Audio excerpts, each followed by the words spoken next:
Hey guys, welcome to my channel. We are reading Open Book by Jessica Simpson. We are going to be reading chapter 24 and 25 today. So I am just going to start reading. Hopefully you guys enjoy the story. Chapter 24. Let's Go Dancing in the Light. October 2012. Of course I turned my Weight Watchers meeting into parties. They sent me a great mentor, Lise Josephberg, to make the plan for me, and I shared it with all my girlfriends. There was something celebratory about our weekly weigh-ins. Not punishing, I was on fire. Losing 3.5 pounds a week and a serious health kick. And yet, I felt off. We had our normal gatherings for Halloween, and I felt so nauseous. I had given up breastfeeding, thinking it would make me feel better, but now I felt awful. I flashed on a recent time with Eric, and I had made love, and how we looked at each other, and I said, I think we just made a baby. But no, Maxwell was only 4 months old. I went to the downstairs bathroom where I still had my stash of pregnancy tests. Pregnant. Eric was upstairs in our bedroom and Maxwell was napping. Again, I raced up the steps, but this time I wasn't screaming because the only thing bigger than a mom's need to yell is her baby's need to sleep. I was shaking. When I showed Eric the test, of course we were thrilled, but it was such a shock. Again, I got pregnant on a month where the egg had to cross over to my left fallopian tube. Immediately, I went into mom of two mode. Well, this house is too small, I said. Where are we gonna put this baby? I was heartbreaking to realize we had to leave our house because it was so special, the place where I'd found my forever. But my real forever was Eric Maxwell. And now, this little person who I was suddenly very worried about. I knew I had to see a specialist right away, again to rule out the tubal pregnancy. She was shocked that my eggs had pulled off this trick a second time. I think it was some really powerful sex, I said. Eric must have meditated right before. We delayed our wedding a second time, this time tabling the whole plan. Our only concern once we knew our next child was healthy was focusing on Maxwell. We wanted to spend as much time alone with Maxwell before she had to share our attention with another baby in the house.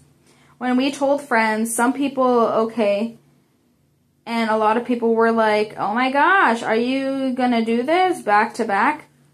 Well, we don't have a choice, you know, I'd answer. We're gonna do this and they're gonna be best friends. When we found out we were having a boy, we were thrilled. We already had a perfect name, Ace Newt. Now I needed to stop throwing up. I had morning sickness, but for me, it was also afternoon and night sickness. The day was slowly edged into misery, and I wonder if it was karma for all the interviews I'd done talking about how blissful pregnancy was. Maybe because it was a boy. My hormones responded completely different this time around. Isn't that the old wives' tale? And a move that will go down in history, and not one of our better ones.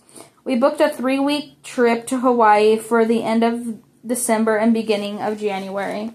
We announced the pregnancy on the social media, this time with the Christmas photo of Maxwell on the beach with Big Sis Rin and her in a heart in the sand in front of her. I also had to announce that I was stopping the Weight Watchers diet, but would return to it as soon as I could. We had 3 waves. Oh my gosh. We had 3 waves of families and friends coming to visit the house in Hawaii. It was rainy, and I spent most of the trip in the theater room of the house we rented. Eric joking that as people came to visit, I became more and more like Howard Hughes, the hermit tycoon, hiding in the dark room, only rubbing her belly. Right before we left for the trip, we fell in love with Ozzy Osbourne's house, which was for sale in Hidden Hills. So we spent much of the trip sealing up the details with our realtor. I had always liked Hidden Hills. When I'd lived nearby in Calabasas, Ozzy also had his own studio in the house, and I thought it was just perfect for our family. Once I redecorated, of course. That spring, about transitioning to the new house with Willie Nelson and Neil Young albums as the soundtrack of our lives, I even had a tapestry embroidered to hang over Ace's crib with a verse from Harvest Moon, one of my favorite Neil Young songs. When June 30th, the day of his C-section, arrived, they asked me in the OR what kind of music I'd like to have playing. Oh, I should play Neil Nelson, I thought. Ace would recognize the music from hearing it so much at home. But I wasn't thinking clearly. Neil Diamond, I said. The nurse paused. Like Sweet Caroline? Oh, gosh, no, no, no, no, I said. Like Neil Young. Harvest Moon. He was 7 pounds, 4 ounces, a little guy, in comparison of his big sister. We took him home to our house, and Eric rose to the occasion. Maxwell, who was about 14 months, started pretending to diaper her dolls to be like Mommy and Daddy. When you have a second child, you wonder if your heart will divide to accommodate another child, but it just expands and gets bigger. Each time I put them to bed, there was a feeling of gratitude. I couldn't believe they were all mine, and I had made these perfect beings with my best friend. I held on to that gratitude, sometimes gripped it tightly to withstand. Oh my goodness, I can't even talk today, guys. Sorry. Withstand a sudden, unexpected wave of anxiety. I'd been pregnant back to back for 2 years, and now I was no longer able to turn inward in the positive way. I felt overwhelmed by the return of my old demons. I was wired to stay awake until everything is complete. And when you have 2 kids under 2, there's always something to worry over. I have more sympathy for myself now than I did then, which I know is the story of a lot of women's lives. We're kind of hindsight. I had these 2 babies, and I was trying to catch all these firsts and savor every second.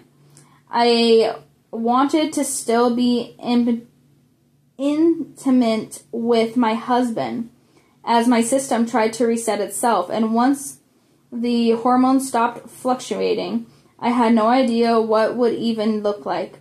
Even with children outside my body, we were still so strongly connected that their emotions and needs crowded out mine. Was I anxious because of something I was feeling? Or was I picking up on Maxwell's distress about not having the need to meet in 1 second because I was trying to breastfeed her brother? Where did I end up begin? Did it even matter? I was able to talk about these feelings with Eric on our walks, getting in my steps as I rejoined the Weight Watcher program. Working my way back to healthy weight, the investors in the collection gave me a grace period before I got back to the business of being famous and out there. My mother had poured all her heartbreak and creative energy into building the brand. She was phenomenal, but the brand needed its face back. We need you to be relevant, someone told me. Oh, that word relevant.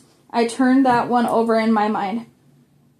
How was irrelevant being relevant? to them as about my goings places and being photographed, whether it was appearances for the collection or being some aspirational version of Jessica Simpson.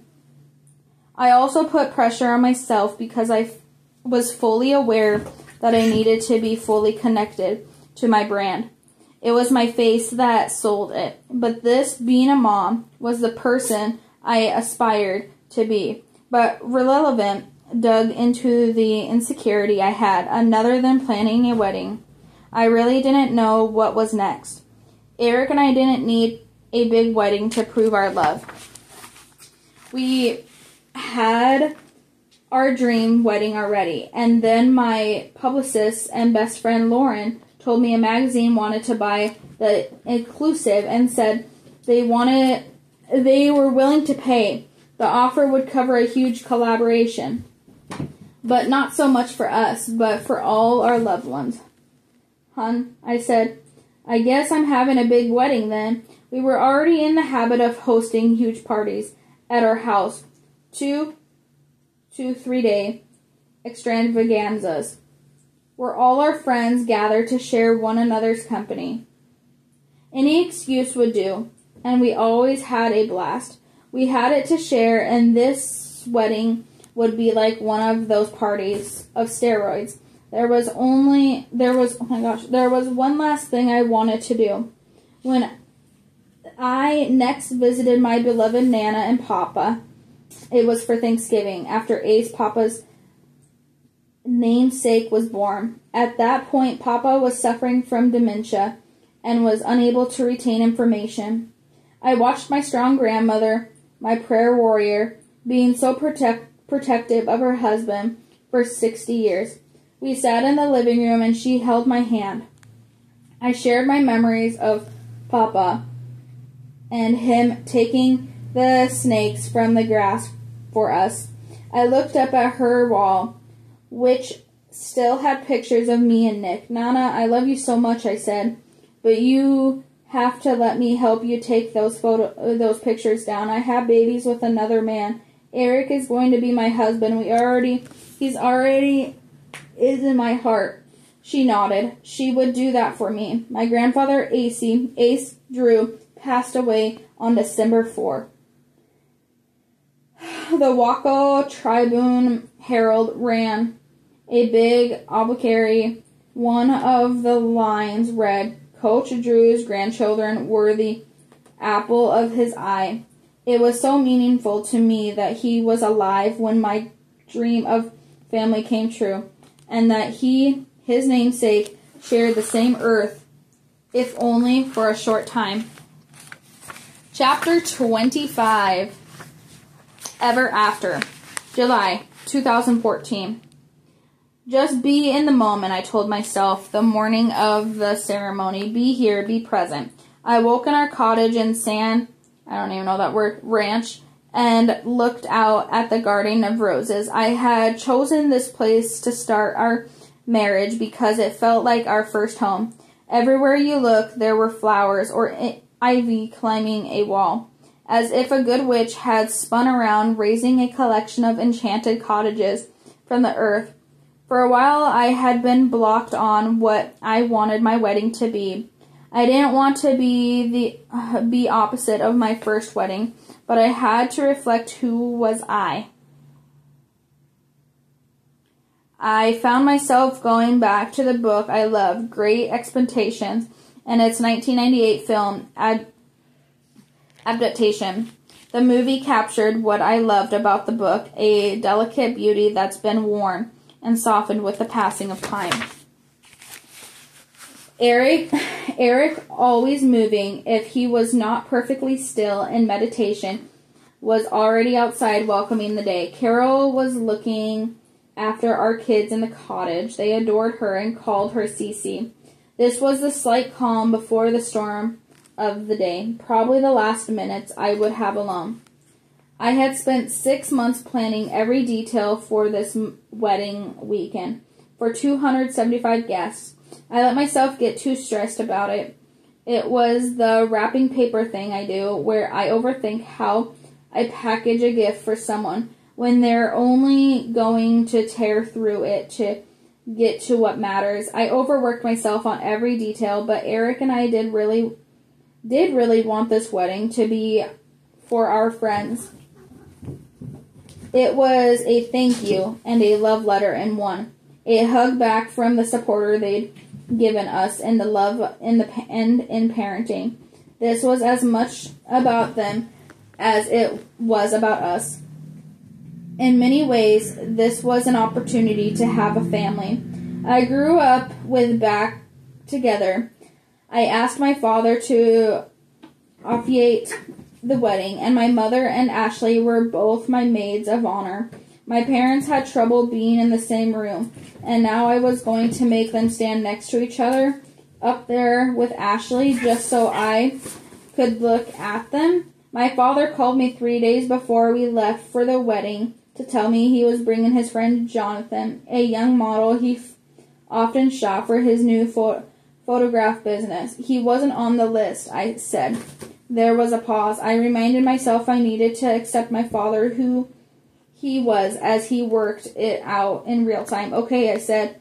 I wasn't sure how to handle my father now, so I worked with the information he was already to give me. Maybe I wasn't ready to listen. I don't know. My mother was bringing someone too. Her own John, a landscaper, who'd made my Hansel and Gretel cottage so beautiful. He was kind and treated her well. People move on, even if I couldn't. Dad, whatever you do, don't forget your Bible, I said. I want your Bible there. Oh my gosh, the one you preached with. We set the wedding for July 5th, with everyone arriving July 3rd to have time to spend with close family. We booked all San Cerrado Ranch for our guest, wanting it to be private and special for everyone. On Independence Day, we hosted Texas-style barbecue for the guests. Eric's grandparents were able to come, and we were able to let them stay in Kennedy Cottage, where the Senator John F. Kennedy and Jacqueline Kennedy stayed on their honeymoon. Eric analyzed his grandfather and modeled his own strong, masculine presence on him and his dad, Stephen. I wasn't alone long that morning. My mother led the team of fairy-like bridesmaids to fetch me and start a preparation process. Carolina Herrera had made me a champagne-colored gown with golden embroidery, and I gasped when I saw it hang in the window. A black light next to a little one she made for Maxwell. She was my flower girl, and Ace would be a ring bearer, along with Ashley's son, Bronx.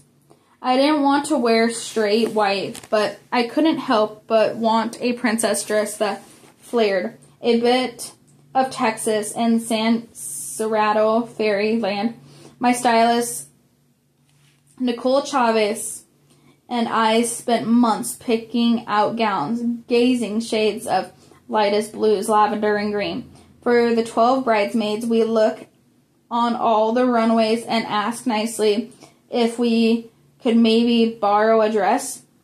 It was like high school when I would help girls get ready for a party. I worked with all of them and chose how they wanted their hair for the day. I wanted every one of my girlfriends to feel their most beautiful. I saw my dad right before the ceremony, holding an iPad outside the chapel we'd built for the day. He'd forgotten a Bible. His iPad was about to die, and he would just have to wing it. Jessica, it's okay, I told myself. Maybe that's what we all needed to learn, how to do better, to wing it. I'd put a lot of pressure on my father to be the man I knew in Dallas. I wanted him to move people through his words, and yes, I wanted people to think that he was okay, that our family was okay. But there was a time when I was figuring out who I was, and now it was his turn. Wing it, Jessica. To begin the ceremony, I had an 18-piece orchestra star selection from the score of Great Expectations. Yes, I know That is a lot, but you should know by now that I do things halfway. Once the procession started, the kids receiving standing ovations. Ace was unsure at first, but then Eric crouched down low to stretch his arms out. When he went right to Eric when it was my moment to walk down the aisle and orchestra began the song, "The Day All My Dreams Came True." It plays in the movie when the hero, after going through so much, is finally happy. The song couldn't have been the more perfect choice. Be here in this moment, I told myself through the lace of my veil. I saw my family all together and my loved ones, all waiting for me, framed by gorgeous hanging greens and flowers. But Eric, there was a look of uncertainty in his face that he couldn't hide. It was the pull of his smile. He can fool everyone else, but not me. Oh gosh, does he not like my dress? I left it. But here, Jess, my father did a wonderful job. People were crying, and as he talked, I glanced at Ashley and my mom. Here we were all grown up together, each forming our own path. When my dad pronounced us husband and wife, a big cheer went up. I could hear Maxie and Acey's voice among them. "Babe," Eric whispered. I split my pants completely when I grabbed Ace. I knew something was wrong. I yelled and I whispered, "Let me see." Sure enough, his tuxedo pants were split from his crotch to the front of his butt. The whole time, he wasn't sure if people were seeing his underwear. Once everybody was gone, we went behind the curtain, and he took his pants off. We had a seamstress come and sew them while he stood in his boxers. People were waiting for us, and I know there was a lot of, "Where are they?" Someone piped up with, "Well, Jessica's definitely had sex, so it's not for that." Once we were introduced as Mr. and Mrs. Johnson, it was like a lid was lifted off the wedding. Eric did a speech greeting everyone and spoke about his grandfather and his pledge to take care of me and the kids forever, just as his grandfather had done for his wife and family. It was so sweet and emotional that then I could just relax. Eric and I didn't want to do a lot of party-stopping traditional things like the first dance or cutting off the cake. We wanted everyone to have a blast. We had a huge band and 7 different singers. And there was a moment when the 4 of us were holding hands on the dance floor. I don't remember the song, but I remember the weight of Ace in my arms and twirl of Maxwell's dress. And the sureness of Eric. "Hi, husband," I said. "Hi, wife," he said. That never got old. For 4 years and 2 babies in, we were husband and wife. I had a running joke. I wanted to get married, but I kept getting pregnant. But the truth is that it made perfect sense that we were all together to share our wedding day. I wouldn't have had it all any other way. And that is the end of chapter 25. I will see you guys in chapter 26 in the next video. Thank you guys for listening.